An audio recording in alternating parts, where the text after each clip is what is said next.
Et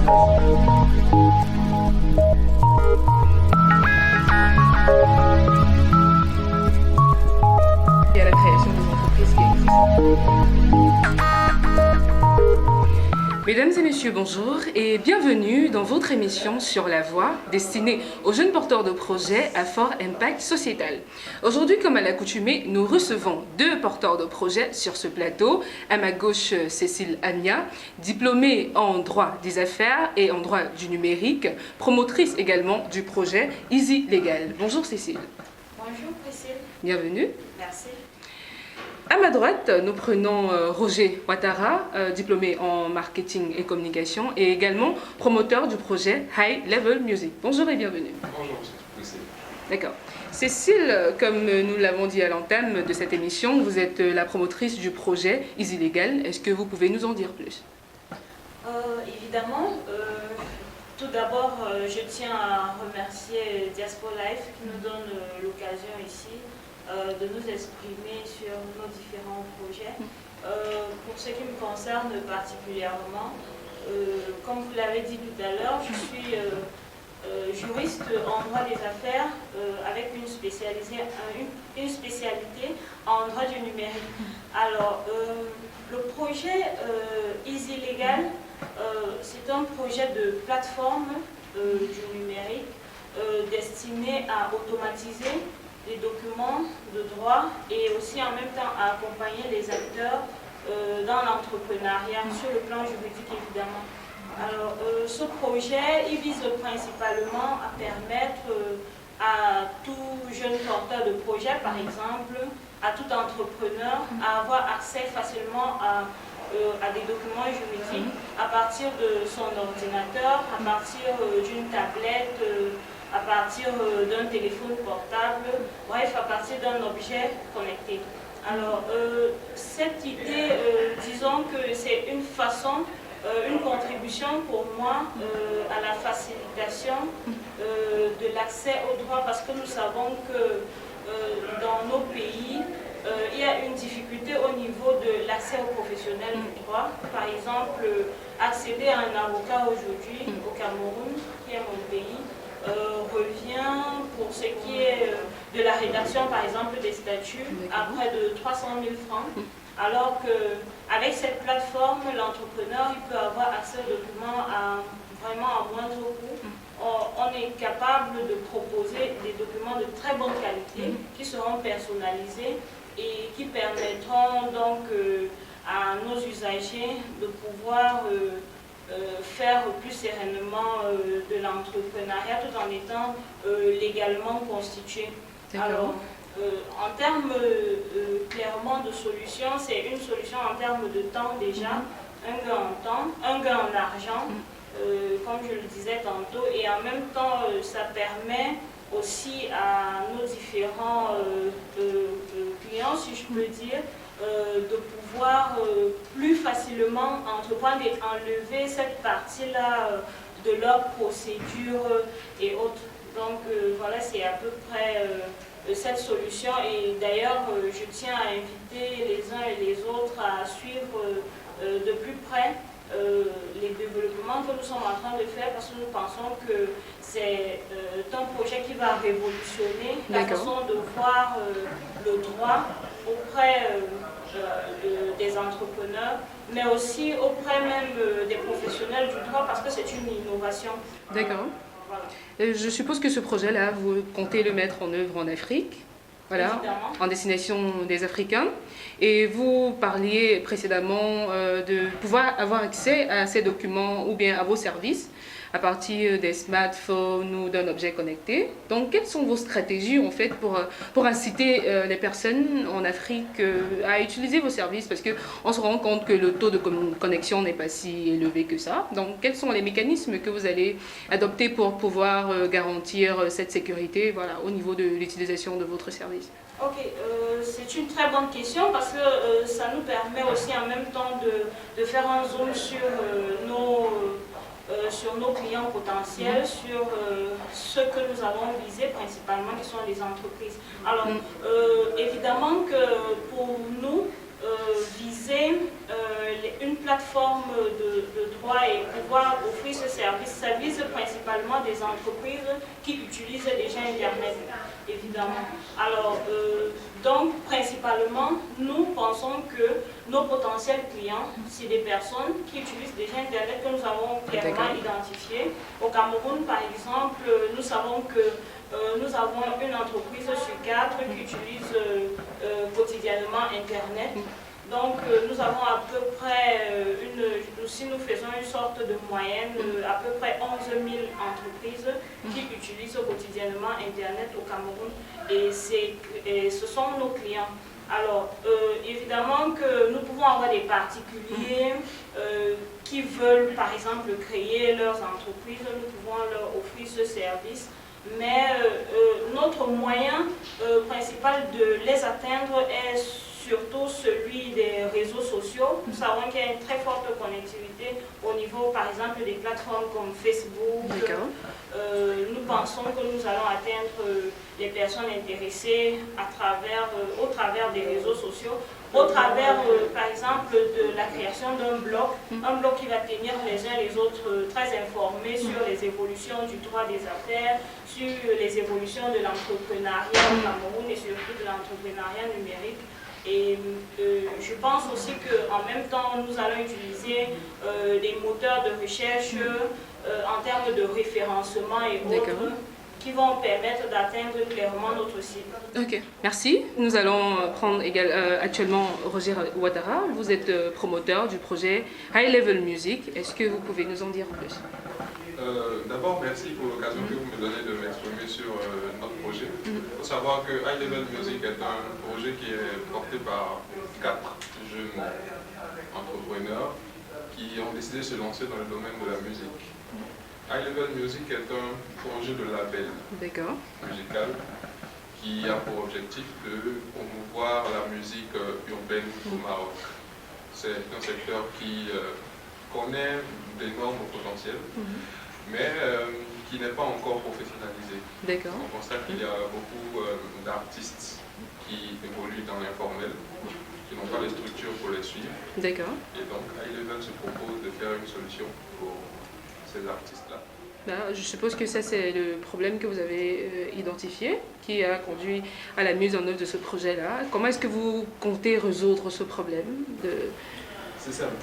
Actuellement, il faut savoir que le marché de la musique au Maroc, surtout en matière de musique urbaine, ne présente pas de structure en tant que telle. Il faut comprendre qu'il y a 3 types de labels qui sont actuellement présents. Il y a ceux qui se contentent de faire la musique, c'est-à-dire l'enregistrement, et qui laissent l'artiste avec sa musique se débrouiller pour se faire une place. Il y a les labels indépendants qui sont déjà professionnels, qui suivent l'artiste dans sa carrière, et il y a les grosses structures qui sont les majors actuellement. Et le marché du Maroc ne présente pas ce genre de grosses structures-là, comme Sony, Sony Music, puis il y a un deuxième d'abord, qui Universal Music. Voilà. Et ces 2 grandes majors-là ne sont pas encore sur le territoire marocain, ce qui nous donne la possibilité de s'installer comme label indépendant professionnel. Il y a le fait aussi que les labels qui sont, disons, pas très nombreux au Maroc se contentent de faire l'enregistrement studio. Et donc les artistes là-bas n'ont pas de suivi, surtout en ce qui concerne la musique urbaine. Et comment est-ce que vous comptez effectuer le suivi de ces artistes-là au travers de votre projet High Level Music? Il y a 4 porteurs de projets qui sont véritablement impliqués dans la musique. Donc un artiste qui connaît déjà le milieu. Il y a nous, 3 autres personnes qui, moi, je suis beatmaker. Un qui est dans le domaine du droit, qui suit déjà tout ce qui est question légale au niveau de la musique et tout ça.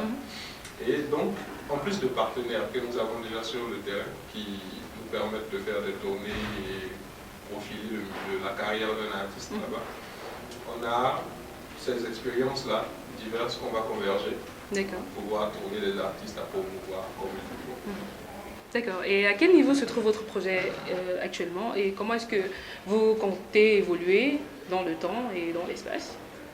Actuellement, on est encore dans la phase de conception du projet. Il faut le savoir.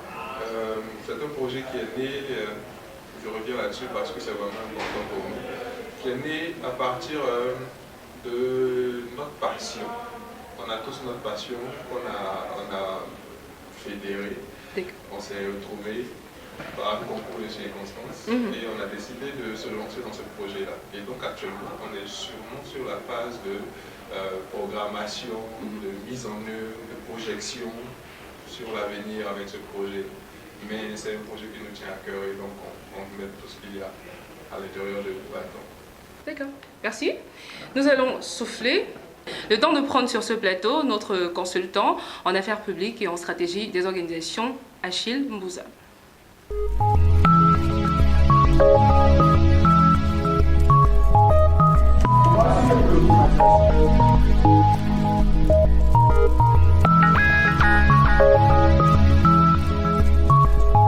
Et à la création des entreprises qui existent. Nous revenons sur le plateau en compagnie d'Achille Mbouza. Achille Mbouza, bonjour et bienvenue. Bonjour Priscille, merci. D'accord.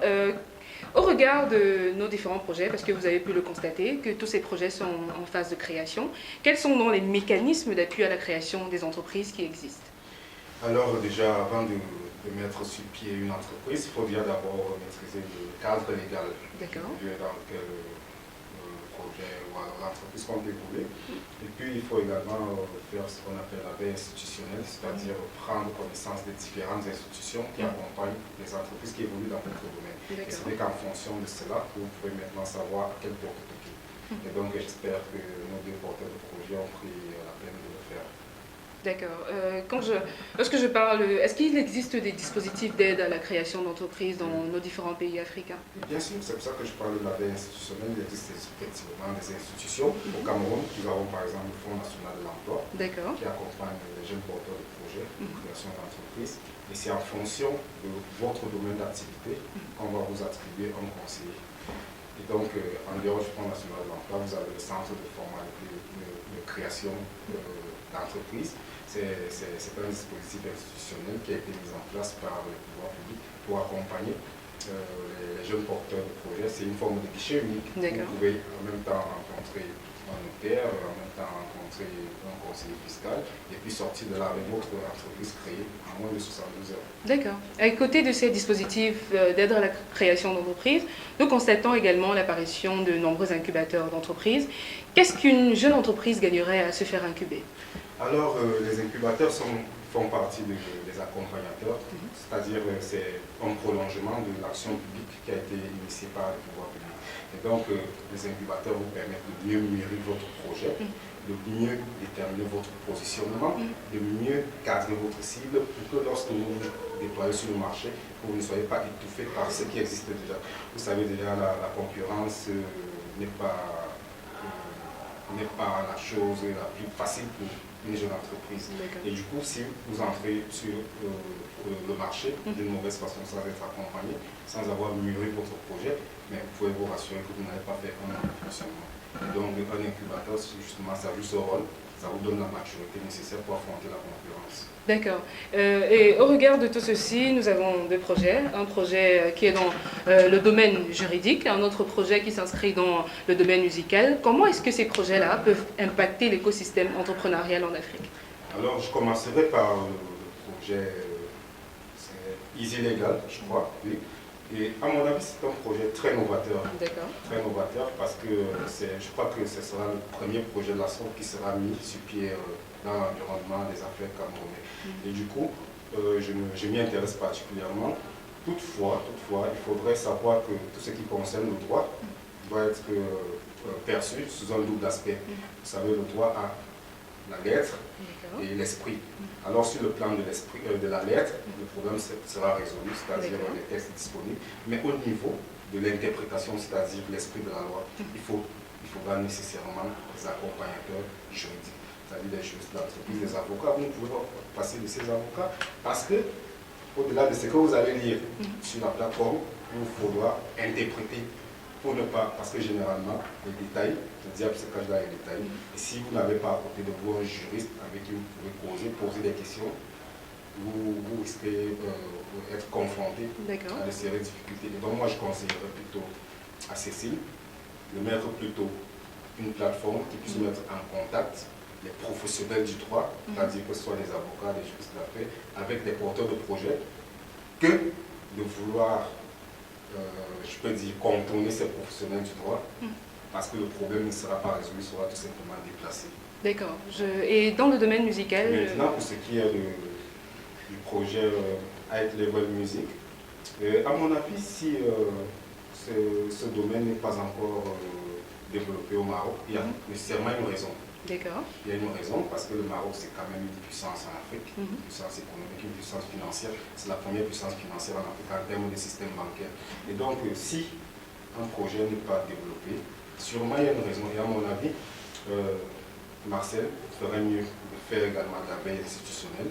La veille institutionnelle permet de voir si les politiques publiques sont de nature à accompagner, à encourager un projet. Parce que vous savez, tous les projets s'inscrivent dans un cadre institutionnel précis. Et donc, si, à mon avis, les institutionnels ne sont pas prêts à accompagner ce type de projet, ça expliquerait peut-être pourquoi ces projets ne se développent pas. Et donc, s'il fait cette veille institutionnelle, il pourra nécessairement se rendre compte des difficultés. Et puis, il faut qu'il sache que c'est un milieu très concurrentiel. Il a cité Universal, il a cité Sony. Généralement, ce sont les labels qui prennent les meilleurs. D'accord. Et du coup, si on prend les meilleurs et que toi tu cherches à fonctionner avec les médiocres, tu risques d'être mis en difficulté. À mon avis, c'est un projet qui mérite encore d'être mûri. Il y a des parts de marché à prendre, mais il faut se rassurer que l'environnement institutionnel est propice au Maroc et que la concurrence sera mise à profit. D'accord. Merci Yachine Bouzard. Je rappelle que vous êtes consultant en affaires publiques et en stratégie des organisations. Merci Cécile Amiard. Je rappelle que vous êtes spécialiste en sciences juridiques et en droit du numérique.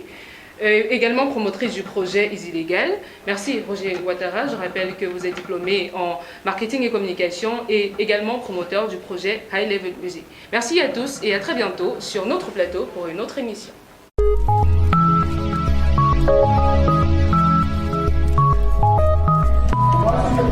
Thank you.